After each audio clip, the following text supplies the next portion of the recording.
Welcome to A Lot to Grow Through. I'm your host, Artist Jardins, and this is a space of thoughtful conversations on healing, growth, and the art of becoming. Here you'll understand you'll have to grow through it, not just go through it. Today we're talking about flashbacks, what they are, why they happen, and how to come back to the present when you feel trapped in the past. Let's get into it. Let's start by distinguishing between two types of flashbacks because they're different experiences even though we use the same word. Memory flashbacks are what most people think of when you hear the word flashback. These are vivid, intrusive memories where you see, hear, or relive a traumatic event. It's like watching a movie in your mind, except you're in it. These are common in PTSD, particularly after single incident trauma. Emotional flashbacks are different. You don't necessarily see images or remember specific events.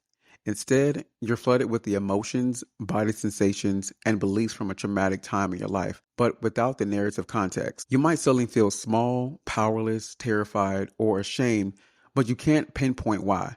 You just know you feel awful, and it feels all-consuming. Here's why this distinction matters. If you don't know you're having an emotional flashback, you'll think something is wrong with you right now. You'll look for explanations in your present circumstances. You'll blame yourself or others for feelings that actually belong to the past. A memory flashback might look like you smell a particular cologne and suddenly you're back in the moment of terror.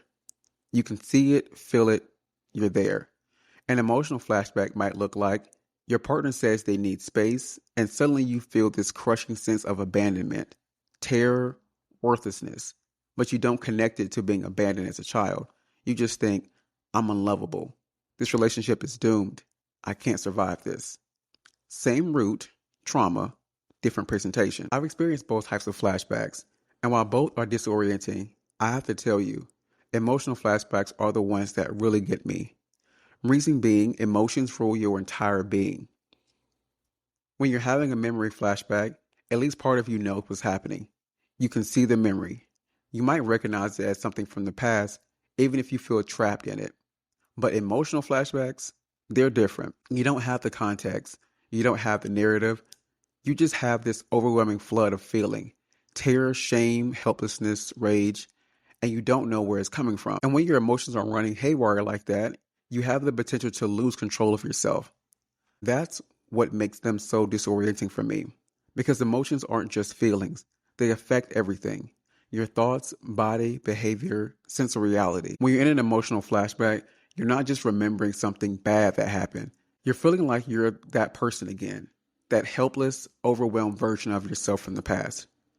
And without the visual memory to anchor you, it's harder to remind yourself this is a flashback and it's not happening now. You just feel awful. And you start looking for reasons in the present. You start thinking something is wrong with you right now, when really you're just caught in a feeling state from the past. So yeah, I've experienced both, but the emotional flashbacks, those are the ones that have taught me how powerful emotions really are and how important it is to learn to work with them instead of being controlled by them. So why do flashbacks happen? What's going on in the brain? When you experience trauma, your brain encodes that memory differently than regular memories. Normally, memories are processed and stored in a way that's organized by time and context.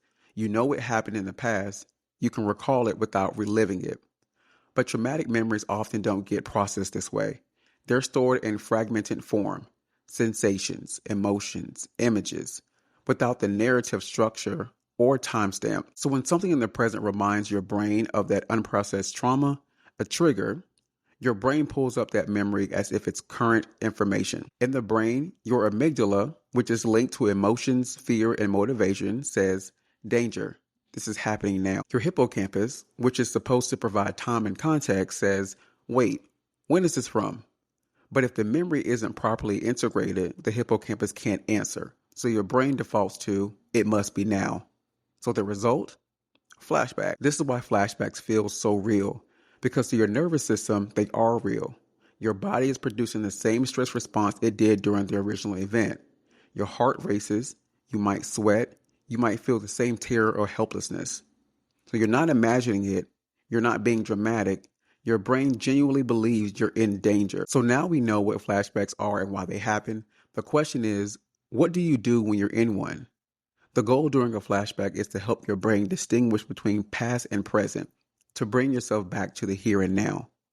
These are called grounding techniques, and I'm going to give you several because what works for one person might not work for another. Technique 1, the 5-4-3-2-1 method. This is a sensory grounding.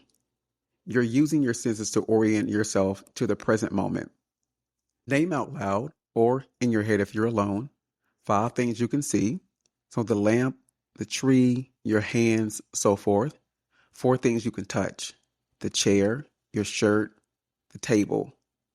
3 things you can hear: birds, traffic, your breath. 2 things you can smell: coffee, fresh air.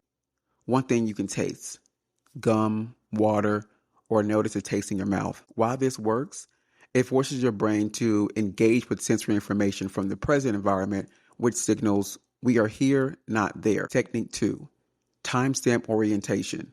Say out loud, and seriously, speaking engages a different part of your brain. My name is your name. I am your age, years old. Today is day, month, year. I am in location, and I'm safe right now. Then add, what happened to me happened in the past. It's not happening now. And while this works, it gives your hippocampus the time and or context information it's missing. Technique 3, physical grounding. Feel your feet. Press them into the ground. Notice the sensation. Touch something cold. Ice, cold water, a cold can. The temperature can interrupt the flashback. Hold something with texture. A stone, a textured fabric, anything that requires attention to touch. Move your body. Stand up, stretch, walk. Movement can help discharge the activation. Trauma gets stuck in the body. Physical sensation brings you back into your body in the present. Technique 4, breathing, but not the way you think. You've probably heard, just breathe, and wanted to throw something. I get it. I've been told to just breathe, and the annoyance almost snapped me back into reality. Breathing advice during a flashback can feel invalidating.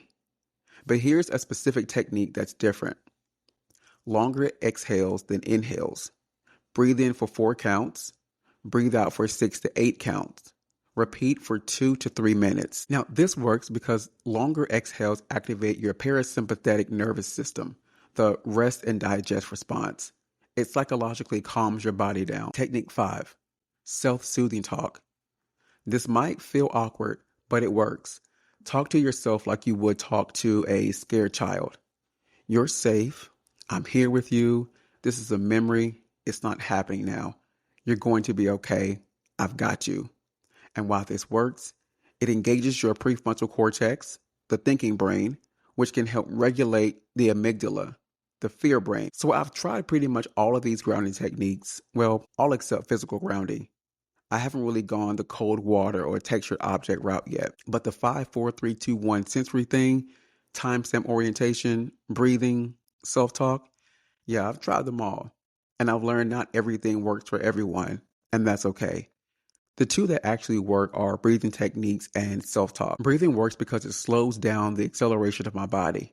When I'm in a flashback, my body is going, heart racing, adrenaline pumping, everything amped up. And the breathing, especially that longer exhale thing I mentioned, it physically calms that down. It's like telling my nervous system, hey, we're okay. Let's slow it down. Now, self-talk works because it reminds me of reality. I give myself that real talk. I'll say out loud, this is a flashback. This is not happening now. I'm safe. And hearing my own voice, speaking those words in the present moment, it helps anchor me. Now, the 5-4-3-2-1 sensory technique, that doesn't work for me at all. And that's because my ADHD deters me every single time. I'll start trying to name 5 things I see, and by the time I'm on the second thing, my brain has already wandered off to think about something completely different. It's not grounding me. It's just giving my brain more things to jump between. So I had to accept that technique might work great for some people, but it's not for me, and that's fine. The point is, try different things. See what works for your brain, your body, your nervous system. Don't force something just because it's supposed to work.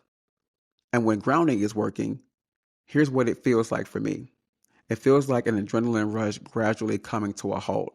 Like you're in this intense acceleration and then slowly you're decelerating, coming back to baseline. That's how I'm coming back to the present.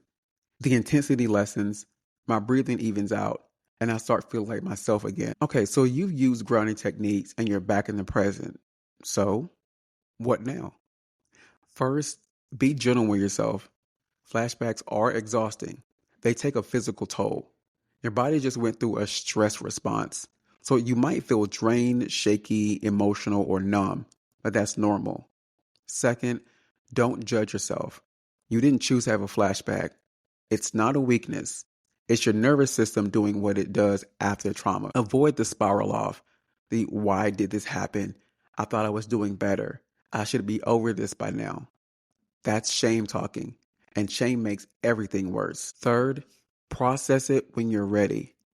Not immediately, but when you're regulated, it can help to journal or talk to someone about what happened. What triggered the flashback? What did you feel? What helped you come back? What do you need now? If you're working with a therapist, bring it up in your next session. Flashbacks are valuable information about what still needs processing. Fourth, rest. Seriously, your body just went through something. Honor that. So let's talk about what happens after a flashback, because this is just as important as getting through it. Immediately after a flashback, I'm emotional. What I learned about myself is when I'm having a moment like that, I just need to be left alone. I don't need someone trying to comfort me. I don't need someone asking a million questions. I don't need someone telling me it's going to be okay. I need space. I need quiet. I need to process what just happened without anyone else's input. In the aftermath, I need to process what happened alone and without unrequested opinions or commentary. And that's huge for me. What makes it worse is when people try to fix it or explain it or tell me what I should do. I don't need that. I need to sit with it myself first. Now, what does my post-flashback care actually look like? Honestly, it's not elaborate, and I don't have a whole ritual. I just give myself time. I sit with whatever I'm feeling, and I might process it internally or I might not. But sometimes I just need to be for a minute without trying to analyze everything. And thankfully, it doesn't take me that long anymore. It used to take hours, sometimes days, to feel normal again. But now, a few minutes, maybe 10, 15 minutes at most. And that's because I've done the work to lessen the time it takes to snap back. I've built the frameworks. I've practiced grounding. I've learned what I need.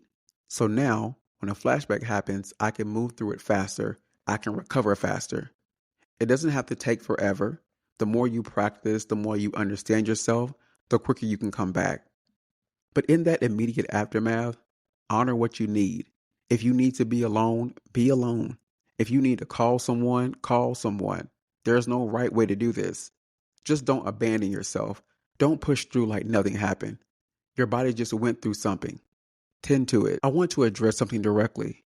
If you're experiencing flashbacks, you might worry that you're going crazy or losing it. You're not. Flashbacks are a recognized symptom of trauma. They're documented in the research. They're part of PTSD and CPTSD diagnostic criteria. They're not a psychosis. They're not a sign you're broken beyond repair. They're your brain's way of saying, this trauma hasn't been fully processed yet. It needs attention. And here's something important. Flashbacks can actually decrease with trauma-focused therapy. Modalities like EMDR, eye movement desensitization and reprocessing, CPT, cognitive processing therapy, and trauma-focused CBT, cognitive behavioral therapy, have strong evidence for reducing flashback frequency and intensity. The fact that you're having flashbacks doesn't mean you're stuck with them forever. It means there's work to do. And that work is possible. I won't tell you flashbacks will never happen again. For some people, they become rare. For others, they happen occasionally throughout life. I'm part of the occasional group. But what changes is your relationship to them. You get better at recognizing them. You get better at grounding yourself. They become shorter, less intense, less terrifying. And most importantly, you stop believing them. You stop believing you're back there. You know it's a memory, not reality. So let me tell you how my flashbacks have changed over time. They're less frequent and way less frequent than it used to be. And that didn't happen by accident. It happened because I identified what triggers me, and I built frameworks to either process the flashbacks or prevent them from happening in the first place. Now, I want to be clear. I didn't go to traditional therapy for this. What worked for me was doing the work on myself through trial and error. I tried different things. I paid attention to what worked and what didn't. I tweaked practices until they actually fit me. That's what made the difference. And my current relationship with flashbacks is completely different than it used to be. I can recognize them faster now. The second I start to feel that shift, that emotional flood, or that pull backward in time, I know what's happening. I don't spiral into confusion anymore. And I can handle them a lot better now. I have the tools, I have the awareness. I don't panic when they happen because I know they're temporary. So if you're in the thick of it right now and flashback feels constant and overwhelming, I want you to know it can change. Not overnight, not without effort, but it can change. You can get better at recognizing them, and you can get faster at grounding yourself. You can reduce how often they happen. It takes work, but you're already doing the work by being here, by learning, by trying. So keep going. It gets better. Flashbacks, whether memory-based or emotional, are one of the hardest parts of living with trauma. They collapse time and make the past feel present. But they're not evidence that you're broken. They're evidence that something happened to you that hasn't been fully processed yet. Grounding techniques can help bring you back, and trauma-focused therapy can help reduce how often they happen. More importantly, you're not losing your mind. You're experiencing a normal response to abnormal events. If you're struggling with flashbacks, please consider reaching out to a trauma-informed therapist. You don't have to do it alone. So here's what I want you to walk away with. If you're experiencing flashbacks, the first thing you need is language. You need to understand what you're experiencing and be able to name it clearly. That's what this episode is for. Because when you can name it, when you can say, I'm having a flashback, instead of, I'm losing my mind, that's power. And here's something I want you to hear. Living in the past through flashbacks isn't completely bad. I know that sounds strange, but it's true. Because not every flashback is traumatic. Sometimes they're good memories. Sometimes they're your brain processing something that needs attention. The key is understanding what it truly means and recognizing that sometimes you can't control when they happen. And that's okay. My relationship with flashbacks has changed over time. They still happen. I'm not going to tell you they disappear completely, but they're less frequent now. And what's really changed is how I handle them. I've learned to allow myself to experience the moment. I don't fight it. I let it happen. And then I come back to reality without letting it negatively affect me. I've learned how to maneuver through flashbacks, both the good ones and the difficult ones. What gives me hope when they happen is I know it's a past experience. I can differentiate between the flashback and reality. And I remind myself that every flashback isn't negative. So when you're in the middle of a flashback and you're trying to ground yourself in the present, remember when you ground yourself, nothing can deter your mind from staying with what's real. So talk to yourself. Seriously. I do it. Say it out loud. Whatever works for you, use them. Remember to learn to understand the different types of flashbacks and how to maneuver through them while staying in control. I will always advocate for therapy. Always.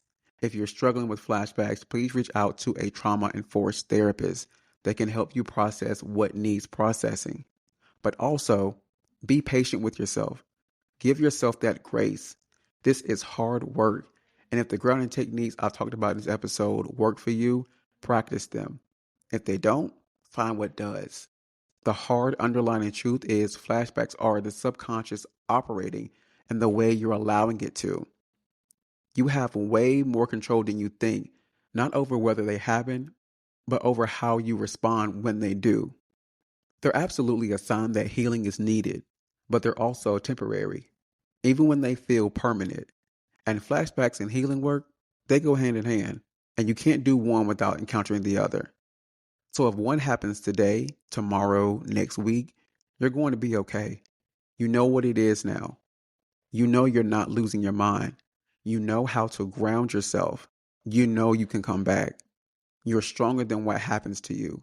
You're stronger than the past trying to pull you back. And you're not alone in this. If you have experiences with flashbacks and want to share or have questions about what we talked about today, you can submit them to letters@alottogrowthrough.com as either an email or a voice message.